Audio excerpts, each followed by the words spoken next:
देखिए, ये है वो सनकी फौजी जिसने शादी से एक दिन पहले अपनी होने वाली पत्नी को दर्दनाक तरीके से मौत के घाट उतार डाला। कांड किया और जम्मू भाग गया। छोड़ने चाचा गया और पकड़कर लाई पुलिस तो तोते की तरह सब कुछ बोला। बताया जब वो उससे शादी करने के लिए छुट्टी आ गया था तो इतना बड़ा कांड क्यों किया और क्यों उसे मौत के घाट उतारा। ऐसे खुलासे हुए कि जानकर आप भी चौंक जाएंगे। वो 4 महीने की गर्भवती थी, इसके बच्चे की मां बनने वाली थी, लेकिन इसने उसे प्यार से मिलने के बहाने आधी रात को बुलाया, फिर सुनसान जगह पर लेकर गया और फिर बुरी तरह से मार डाला।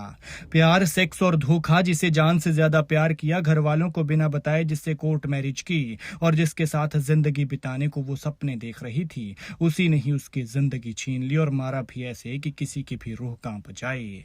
ऊना के बंगाणा की 24 साल की अंशिका की हत्या नहीं बल्कि ये नृशंस हत्याकांड है और मारने वाला कोई और नहीं बल्कि वही सनकी फौजी प्रवेश निकला जिस पर उसकी मां ने शक जताया था, जिससे उसकी शादी होने वाली थी, जिससे उसने प्यार किया था। अंशिका उस वक्त अपनी मां और परिजनों के साथ थी जो शादी के सामान की पैकिंग कर रहे थे, लेकिन तभी रात को करीब 11:15 बजे वो सोने के लिए कमरे में चली गई। परिवार वाले अगली सुबह कमरे में देखते हैं तो वो गायब होती है। पुलिस प्रवेश को जम्मू से पकड़कर लाई और उसने सारी कहानी बयां की। प्रवेश ने पुलिस को बताया कि वो शादी नहीं करना चाहता था, लेकिन अंशिका उस पर शादी के लिए दबाव बना रही थी, इसलिए उसने परेशान होकर ये खौफनाक साजिश रची। प्रवेश ने बताया कि वो शादी के लिए छुट्टी आया, फिर शादी से एक दिन पहले मंगलवार को उसने प्यार से अंशिका को घर से मिलने के लिए सुनसान जगह पर बुलाया।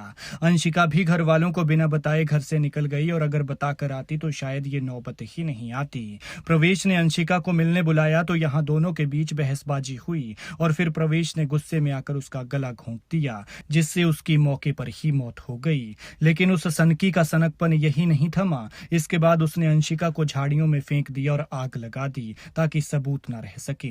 पुलिस के मुताबिक प्रवेश ने बताया कि उसने खुद ही शव को जलाने का फैसला लिया था ताकि इस हत्या को हादसा दिखाया जा सके और इसके बाद वो रातों रात जम्मू भाग गया। पुलिस ने आरोपी के चाचा संजीव को भी हिरासत में लिया है। वो भी रिटायर्ड फौजी है और बताया जा रहा है कि चाचा ने प्रवेश को भागने में मदद की थी, वो उसे जम्मू छोड़कर आया था। हालांकि अभी ये बात स्पष्ट नहीं है कि चाचा इस साजिश में शामिल था या फिर नहीं। सनकी को लगा कि कोई उस पर शक नहीं करेगा क्योंकि एक तो वो शादी के लिए छुट्टी आ गया था। वो शायद ये दिखाने की कोशिश कर रहा था कि जब वो शादी के लिए मान गया था तो फिर क्यों उसे मारेगा। लेकिन कहते हैं ना कि हत्यारा कितना भी शातिर हो, कोई ना कोई सबूत छोड़ ही जाता है। इसने भी घर पहुंचकर लड़की को फोन किया था कि वो शादी के लिए आ गया, लेकिन फिर इसे मारकर वो वापस चला गया और सवाल यही उठा कि जब वो शादी के लिए आ गया था तो फिर शादी से एक दिन पहले वापस क्यों गया। बता दें कि अंशिका अपनी मां का इकलौता सहारा थी। 4 साल पहले उसके भाई की मौत हुई थी और 2 महीने पहले पापा की,